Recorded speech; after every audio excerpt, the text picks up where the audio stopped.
स्थिता समारोह पितवाम भागम पाणो महासायक चारुचाप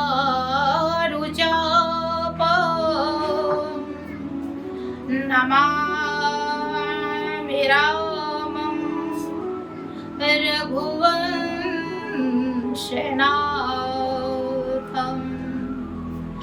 नमामि रघुवंशनाथं।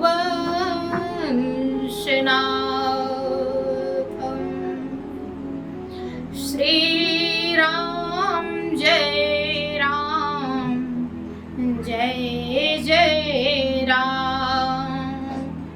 श्री राम जय राम जय जय राम। श्री राम जय राम जय जय राम।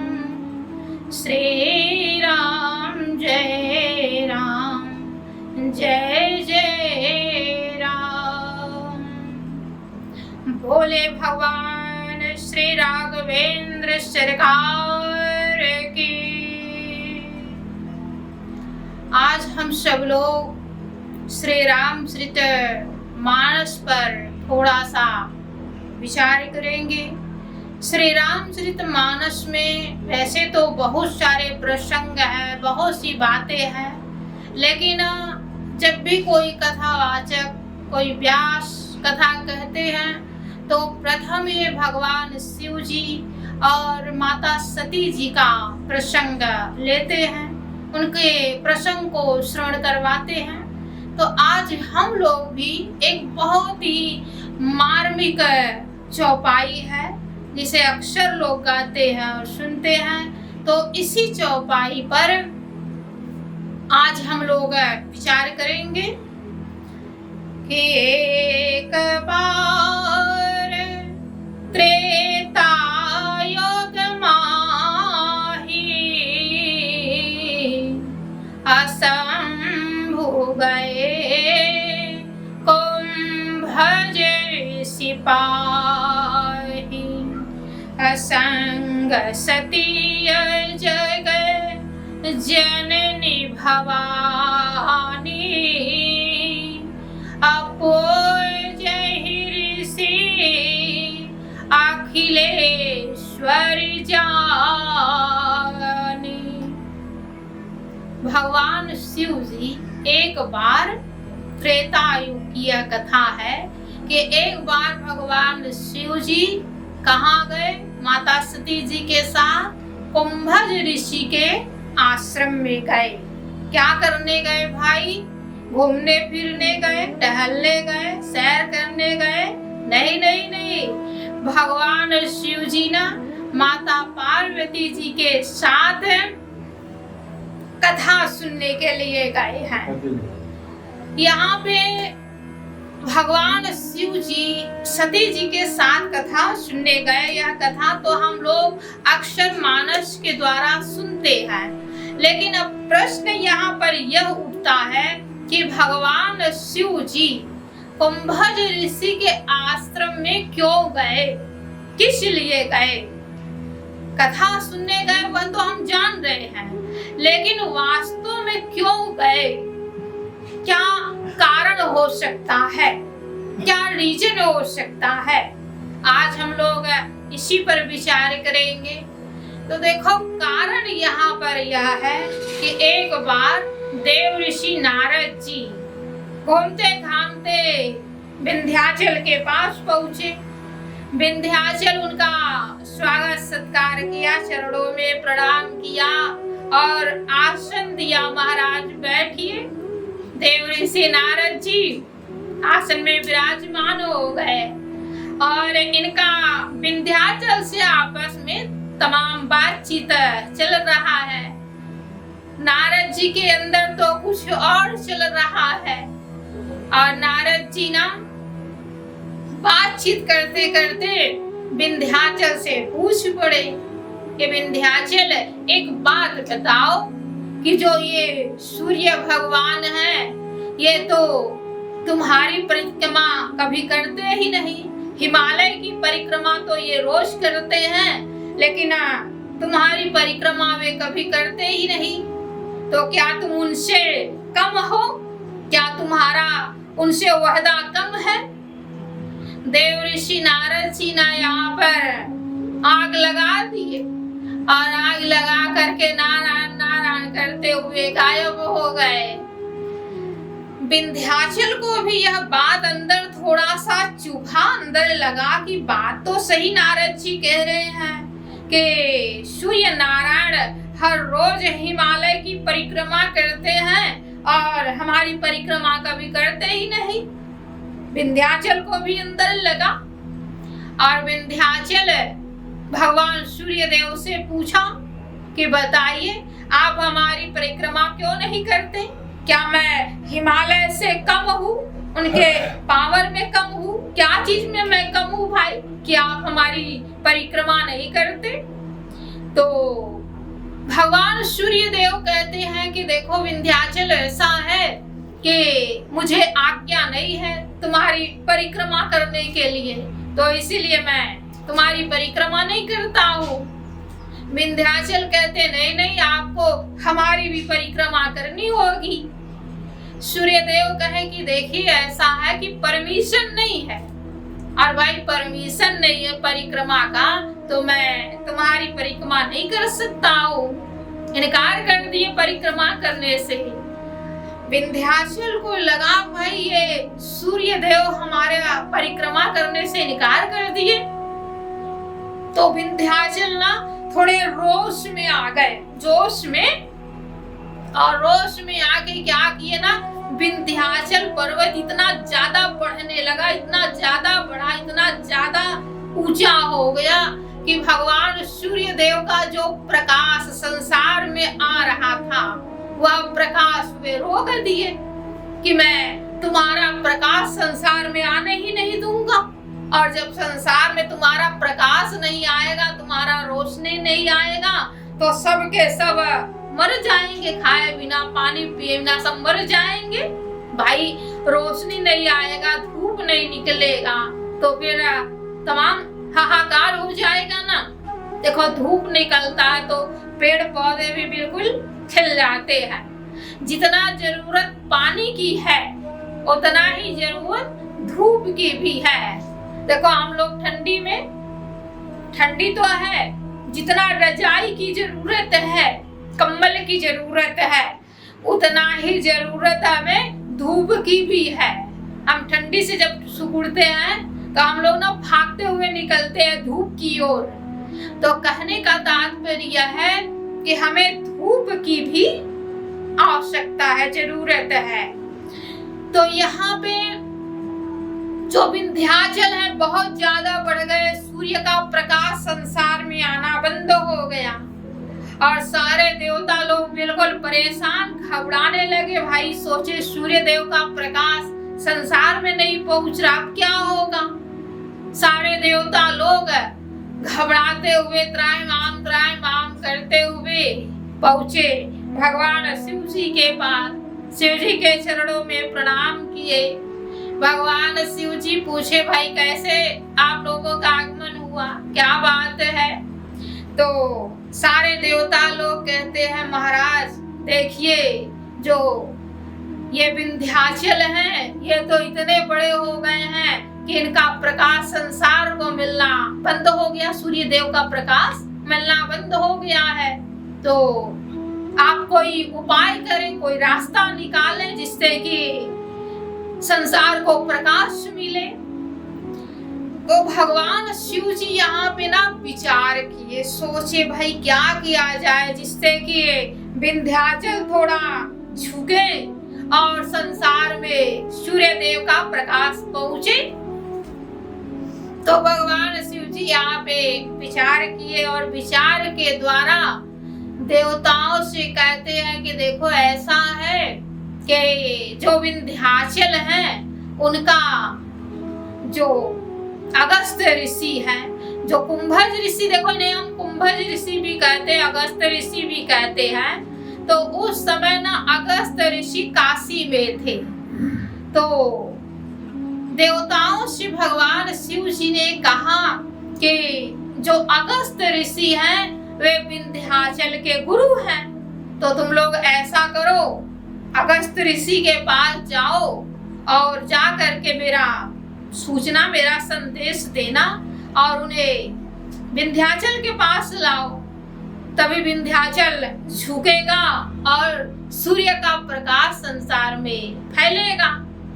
तो सारे देवता लोग मिल करके पहुंचे हैं अगस्त ऋषि के पास।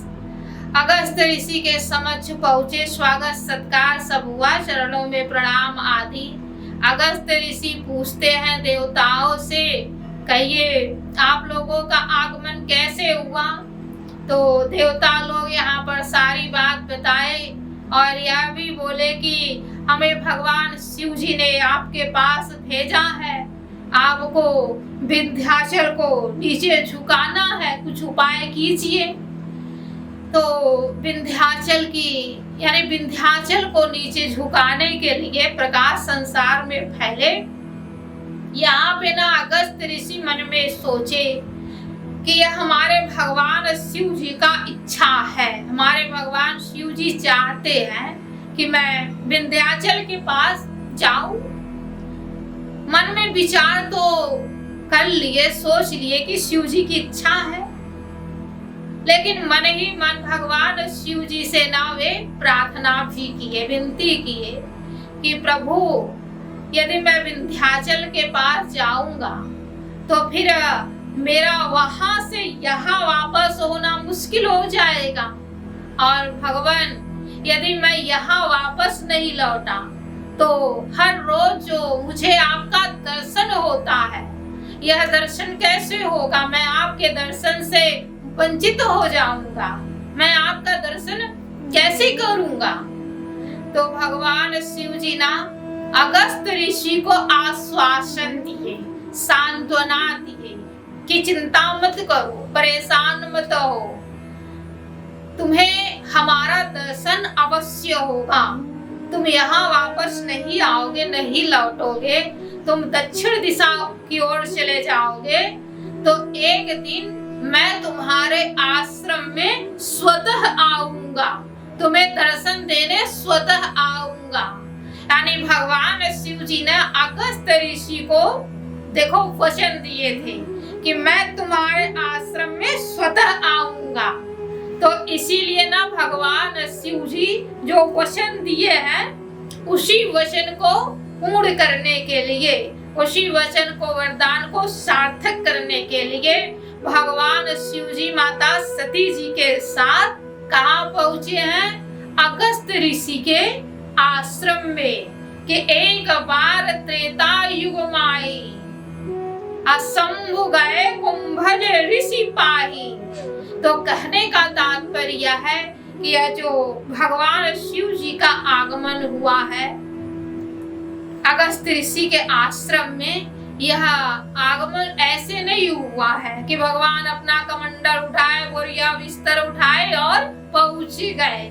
देखो भगवान जो कहते हैं वह ना वो करते भी हैं। यानी भगवान अपने वचन पर बिल्कुल पक्के हैं, अडिग हैं। हम मनुष्य लोग ऐसे हैं कि थोड़ी थोड़ी बातों में, छोटी छोटी बातों में भी हम लोग अपने वचन से ना विमुख हो जाते हैं। देखो हम लोग बोलते कुछ हैं, करते कुछ हैं, आने को बोल देंगे हम इतने बजे आएंगे, तुम टाइम देखते रहो, रास्ता देखते रहो, उनका पता ही नहीं। तो मनुष्य जो है वह वचन पर अडिग नहीं रहता है। आज तो ऐसे हो गया है कि लोग छोटी छोटी बातों के लिए भी ना इतना झूठ बोल रहे हैं कि उसका वर्ण नहीं हो सकता है।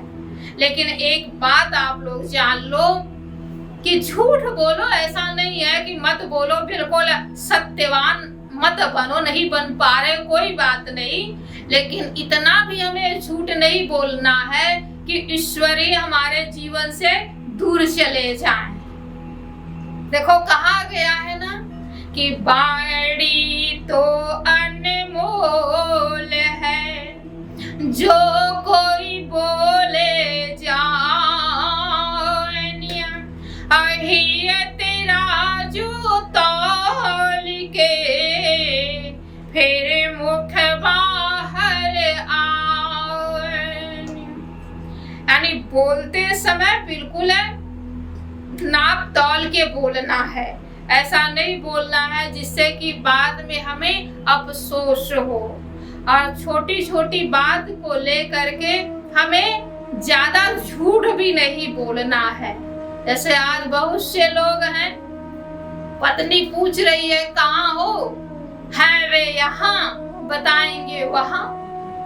तो कहने का मतलब जो है उसे कहो, ज्यादा झूठ, ज्यादा असत, ज्यादा छल, ज्यादा कपट, यह सब ना हमारे जीवन को एक तरफ से खोखला कर रहा है, हमें ना एक तरफ से ईश्वर से, परमात्मा से दूर कर रहा है। तो इसलिए हमारे जीवन में थोड़ी सच्चाई भी होनी चाहिए। तो यहाँ पे जो विंध्याचल है, उनके पास अगस्त ऋषि जी पहुंचे। और जब अगस्त ऋषि पहुंचे, जो ही विंध्याचल अपने गुरु जी को देखे, तो ही ना वे बहुत ही काफी हर्षित हुए, आनंदित हुए। और हर्षित होके, आनंदित होकर के फौरन गुरु जी के चरणों में झुक गए। और गुरु जी उन्हें आशीर्वाद तो दिए, लेकिन आशीर्वाद के साथ साथ कहते हैं कि वत्स, ऐसा करो कि तुम इसी तरह से पड़े रहो, यानी जैसे तुम झुके हो ऐसे ही झुके रहो। और कह करके ना अगस्त ऋषि वहां से प्रस्थान कर दिए।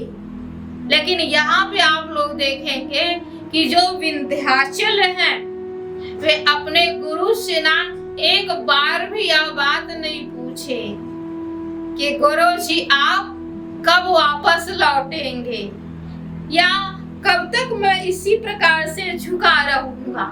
यानी कोई प्रश्न नहीं, गुरु ने कह दिया कि बस झुके रहो, तो वह झुके हैं। कब आएंगे, कैसे आएंगे, क्या करेंगे, कोई सवाल नहीं, कोई जवाब नहीं। इसीलिए देखो यहाँ पे एक बात और भी बताया गया कि गुरु में हमारी निष्ठा कैसी होनी चाहिए, हमारा प्रेम गुरु में कैसा होना चाहिए। कोई सवाल नहीं, कोई तर्क नहीं, कोई वितर्क नहीं। आज तो हम लोग तर्क ज्यादा करते हैं, वितर्क ज्यादा करते हैं। तर्क वितर्क यह भी ना हमें ईश्वर से दूर करता है, परमात्मा से दूर करता है।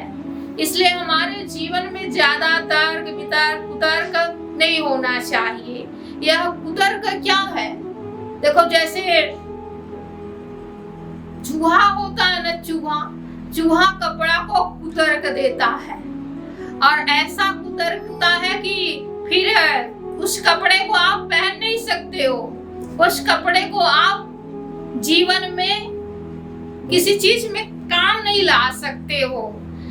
जबकि आप कैंची को देखोगे, कैंची भी कपड़े को काटती है ना, कैंची भी कपड़े को काटती है।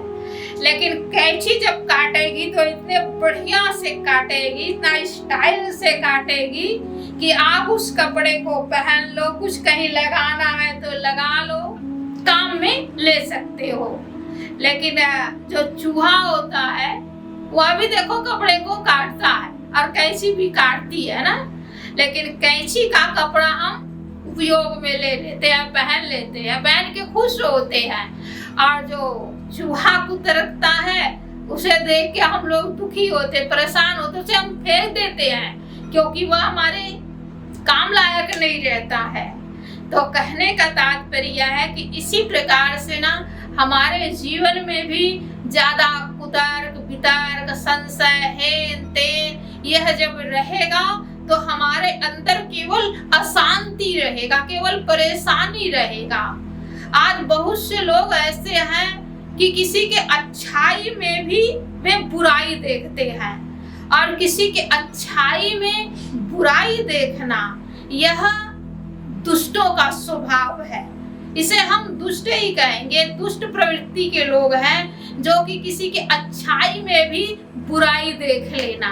देखो एक बार क्या हुआ कि एक भक्त थे, सेठ जी थे, भक्त थे, तो वे भगवान के मंदिर में बैठ करके भगवान का ध्यान कर रहे थे। तो कुछ लोग देखे तो कहे कि देखो कैसा ढोंग कर रहा है, देखो कैसा नाटक कर रहा है, देखो कैसा एक्टिंग कर रहा है। यानी उनके अच्छाई में भी बुराई देख रहे हैं। तो जो दुष्ट प्रवृत्ति के लोग होते हैं वे अच्छाई में भी बुराई देखते हैं, और यही बुराई ना हमें परमात्मा से भी दूर करता है, गुरु से भी दूर करता है, समाज से भी दूर करता है, परिवार से भी दूर करता है। तो ज्यादा आप इस आंख से बुराई मत देखो, अच्छाई भी देखो। यदि अच्छाई देखोगे तो आपका मन, दिल, दिमाग बिल्कुल शांत रहेगा, अच्छा रहेगा। बोलिए भगवान श्री कृष्ण चंद्र की। मंगल भवन मंगल हारी, मंगल भवन मंगल हारी, उमा सहित जी जपत पुरारी। अमंगल भवन मंगल हारी, उमा सहित जी जपत पुरारी। के मैं गुण गावत पुलक शरीरा, कैद गद गिरा नयन बहनीरा। बोले भगवान राघवेंद्र सरकार